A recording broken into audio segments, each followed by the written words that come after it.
पाकिस्तान पर अल्लाह ताला नाज़रीन खुसूसी रहम करे, सूरत बहुत ज्यादा खराब है। इस्लामाबाद के सेक्टर G11 कचहरी के करीब धमाका हुआ है। धमाके के बायस अदालत आए वुकला और साइलिन जख्मी हो चुके हैं। इस अटैक को लेकर थ्योरी ये दी जा रही है कि ये पाकिस्तान की सेना का फॉल्स फ्लैग अटैक हो सकता है। मतलब इन्होंने दिल्ली में अटैक करवाया तो भारत का तो साफ है कि हम पर आतंकी हमला होगा तो हम पाकिस्तान को जमकर कूटेंगे। इसी कुटाई से बचने के लिए इस बात की संभावना है कि इन्होंने अपनी ही राजधानी इस्लामाबाद में ये हमला करवाया हो ताकि ये कह सके कि देखिए हम भी आतंकवाद से पीड़ित देश हैं। भारत जो है वो फॉल्स फ्लैग करके जंग और दूसरी तरफ तालिबानी रिजीम इर्रेशनल बातें करके मुज़ाकरात को सैबोटाज करके इतना बड़ा अटैक टीटीपी से करवाना, ये बेसिकली पाकिस्तान के खिलाफ अब एक टू फ्रंट वॉर जो है वो वो हमला अब आप देख सकते हैं कि जितना यहाँ पे नुकसान हुआ है उसमें अभी तक 12 लोग जो हैं वो शहीद हो चुके हैं और 27 के करीब जख्मी हैं। नमस्कार, जय हिंद। आज की लेटेस्ट खबर के बारे में बात करते हैं। दिल्ली के लाल किले के बाहर जो बॉम्ब ब्लास्ट हुआ उसको 24 घंटा ही हुआ था और खबर आ रही है टीटीपी ने भारत का ऊपर जो हमला है उसका बदला ले लिया है। पाकिस्तान की राजधानी कैपिटल जो है इस्लामाबाद के अंदर से खबर आ रही है कि वहां पे भी एक बॉम्ब ब्लास्ट हुआ है कार के अंदर, और ये सुप्रीम कोर्ट के ठीक बाहर जो पार्किंग थी पाकिस्तान के इस्लामाबाद की, वहां पे ये बॉम्ब ब्लास्ट जो है वो हुआ है। खबर आ रही है कि अब पाकिस्तान जो है वो दोनों तरफ से घेरा जा चुका है, यानी कि टीटीपी से भी और भारत से तो घेरा ही जाएगा, क्योंकि भारत जो है इस चीज़ का बदला जो है वो पाकिस्तान से ज़रूर लेगा अगर इस चीज़ में पाकिस्तान का ज़रा भी हाथ नज़र आया तो। आज नरेंद्र मोदी जी ने भी बयान में साफ तौर पे कह दिया है कि इन्वेस्टिगेशंस चल रही हैं। दिल्ली के अंदर जो बम धमाका हुआ है उसके फौरी बाद यानी चंद घंटों के बाद ही इस्लामाबाद के अंदर यह धमाका हुआ, तो इसका मतलब यह है कि अफगानिस्तान और दिल्ली यानी काबुल और दिल्ली के ताने बाने आपस में मिलते हैं। कौमी क्रिकेट टीम के जो फास्ट बॉलर हैं नसीम शाह, उनकी रिहाइशगाह के ऊपर जो है वो एक फायरिंग का वाक़या, घर के ऊपर जो है वो फायरिंग की गई है। उनके मिनिस्टर तो ये भी कह रहा है कि पाकिस्तान इस समय स्टेट ऑफ वॉर की सिचुएशन में है, यानी कि युद्ध की स्थिति में, क्योंकि एक तरफ हमारा पड़ोसी देश है जो दिल्ली का बदला लेने के लिए हम पर अटैक कर सकता है, तो दूसरी तरफ हमारे देश के अंदर ही बड़े बड़े आतंकी हमले हो रहे हैं। लेकिन मैं भारत के लोगों को कहूंगा कि शुक्र मनाओ और भगवान का बार बार धन्यवाद करो, हमारी सिक्योरिटी फोर्सेस का बार बार धन्यवाद करो, क्योंकि उनकी सूझबूझ के कारण यह मामला एक छोटे बम धमाके पर आकर रुक गया। जनूबी वजीरिस्तान बाना, वहां पर कैडेट कॉलेज 500 तालिब इल्म वहां पर मौजूद हैं, 500 कैडेट्स वहां पर मौजूद हैं नाज़रीन, और ये भारतीय प्रॉक्सी है नाज़रीन, फितना अल ख्वारिज। रहम करे, सूरत बहुत ज्यादा खराब है। इस्लामाबाद में नाज़रीन बड़ा खौफनाक किस्म का धमाका हुआ है। अभी तक की इतलात के मुताबिक नाज़रीन 1 दर्जन से ज्यादा लोगों की जानें चली गई। जनूबी वजीरिस्तान बाना, वहां पर कैडेट कॉलेज 500 तालिब इल्म वहां पर मौजूद हैं, 500 कैडेट्स वहां पर मौजूद है नाज़रीन, वहां पर 5 दहशतगर्द घुस गए हैं, 2 मारे गए, और ये भारतीय प्रॉक्सी है नाज़रीन, फितना अल ख्वारिज। अफगानिस्तान से ऑपरेट कर रही है, अफगान मौलवी नाज़रीन पैसे ले रहे हैं और भारतीय प्रॉक्सी को अकोमोडेट कर रहे हैं, और वो वहां पर घुस गए। DGISPR का नाज़रीन बड़ा वाज़ेह तौर पर जवाब आया है कि बदला लिया जाएगा। चीजें 28 राफेल नाज़रीन पीछे बचे हुए और ये कुछ भी नहीं बचेगा। लिहाजा ये जिस तरह मोदी या भारतीय मीडिया सूरत को लेकर जा रहा है, इंडियन अवाम भी इसकी मुतामिल नहीं हो सकती। मेरे ख्याल में नाज़रीन भारत के अंदर जो पढ़े लिखे संजीदा लोग हैं उन्हें खड़े होना चाहिए, उन्हें स्टैंड करना चाहिए और उन्हें मोदी को उखाड़ कर नाज़रीन बाहर फेंकना चाहिए। It's very important. नहीं तो नाज़रीन ये बिल्कुल एक भारत नाज़रीन एक ऐसा महसूस हो रहा है मर्सनरी बन चुका है।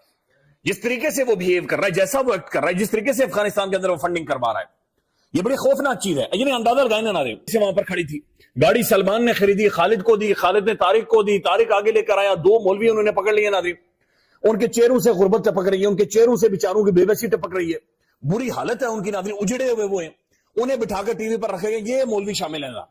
और जितने लोग इसके अंदर ताने बाने जोड़े जा रहे हैं सबके नाम मुसलमानों के, और जितनी जगह शामिल की जा रही है वो सब नाज़रीन हमारे कश्मीर की। ये अजीब एक ड्रामा है नाज़रीन, ये इस मुल्क ने शुरू किया। दिस इज वेरी सैड जिस तरफ ये सारी सूरत जा रही है। पहले शहीद हुए, 13 जख्मी हुए, ये जियो न्यूज रिपोर्ट कर रहा है, लेकिन ARY न्यूज के मुताबिक अभी जो ताजा तरीन अपडेट्स हैं, अभी तक 12 लोगों की शादी हो चुकी है। अनकंफर्म नंबर है, चूंकि अभी मेरे ख्याल में 1-1.5 घंटा हुआ है सारे धमाके को, और 21 लोग जख्मी हैं नाज़रीन। 21 लोगों को बड़ी सीरियस किस्म की इंजरीज आई हैं। दिल्ली के अंदर जो बम धमाका हुआ है उसके फौरी बाद यानी चंद घंटों के बाद ही इस्लामाबाद के अंदर यह धमाका हुआ।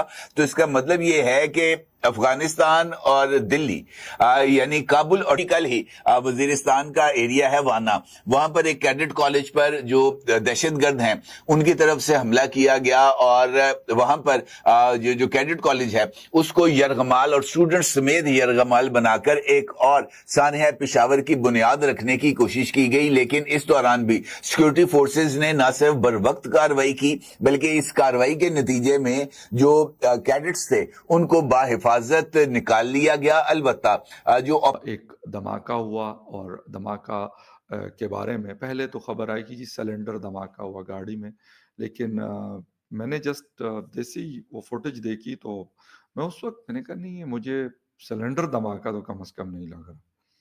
खैर थोड़ी देर में फिर चीज़ें कंफर्म होना शुरू हुई और फिर ऑफिशियली बताया गया कि ये एक सुसाइड अटैक था, हमला था, और फिर उसके जो पार्ट्स वगैरह वो भी मिले।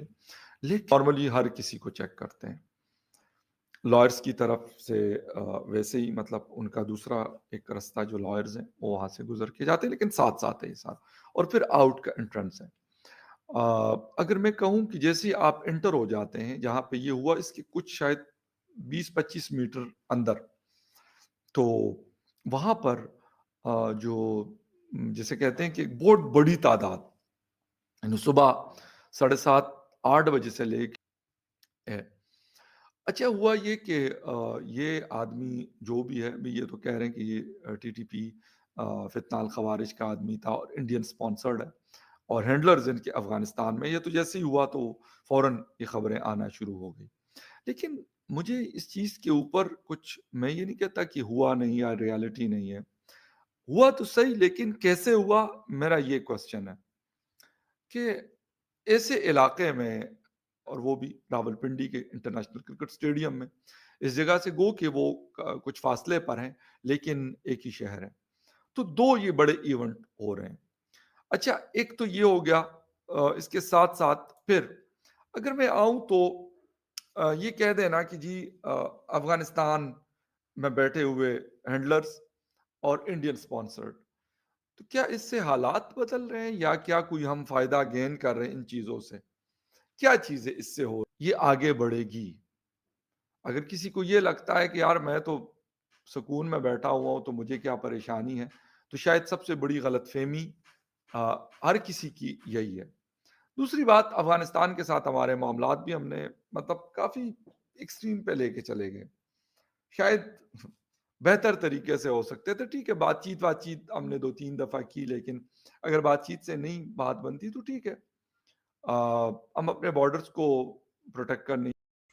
जैसा कि आप सभी ने देखा कि किस तरह से पाकिस्तान के इस्लामाबाद से खबर आ रही है कि कैसे वहां पर भी बॉम्ब ब्लास्ट ठीक वैसे ही हुआ है जैसे कल दिल्ली के अंदर हुआ था। बताया जा रहा है कि ये बॉम्ब ब्लास्ट जो है, इसमें जो बेसिकली हाथ जो है वो टीटीपी का है। टीटीपी ने भारत के ऊपर जो बॉम्ब ब्लास्ट हुआ था उसका बदला लेने के लिए इस्लामाबाद के अंदर जो है ये बॉम्ब ब्लास्ट करवाया। इतना ही नहीं, पाकिस्तान के सो कॉल्ड आर्मी चीफ जो है उनका बयानात सामने निकल के आ रहा है। उनका कहना है, उनका मानना ये है कि टीटीपी ने तो हम लोग को अब कहीं का नहीं छोड़ा।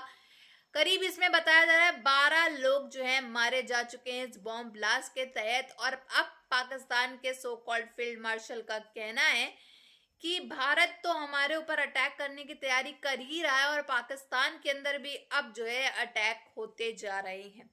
और इतना ही नहीं, एक और बहुत बड़ा हमला जो है वो हुआ है पाकिस्तान के वजीरिस्तान के अंदर आर्मी स्कूल कैंप के अंदर, जिसमें बताया जा रहा है कि कई लोग जो हैं बंदी भी बना लिए गए हैं। कई स्टूडेंट्स उस समय मौजूद थे, कुछ मारे भी जा चुके हैं, कुछ बंदी बना लिए गए हैं। तो साफ तौर पे पाकिस्तान के अंदर डर का माहौल काफी ज्यादा है। पाकिस्तान हाई अलर्ट पे है इस समय, क्योंकि काम इन लोग ने ऐसे किए हैं तो ऑब्वियसली टीटीपी तो ठोकेगी ही ठोकेगी, पर भारत उससे ज्यादा ठोकने वाला है। भारत की एजेंसी इन्वेस्टिगेशन कर रही है और जरा भी सबूत पाकिस्तान के खिलाफ अगर मिल गया, टेररिस्ट के खिलाफ मिल गया कि पाकिस्तान के साथ कनेक्शन है, तो भारत जो है इनकी जम कर फटकार लगाएगा। ऑपरेशन 2.0 खत्म ही नहीं हुआ था सिंदूर, अब इन लोग ने और पंगा नया ले लिया है भारत से। पूरी वीडियो देखिएगा, अगर अच्छी लगी हो तो like share and comment and subscribe please.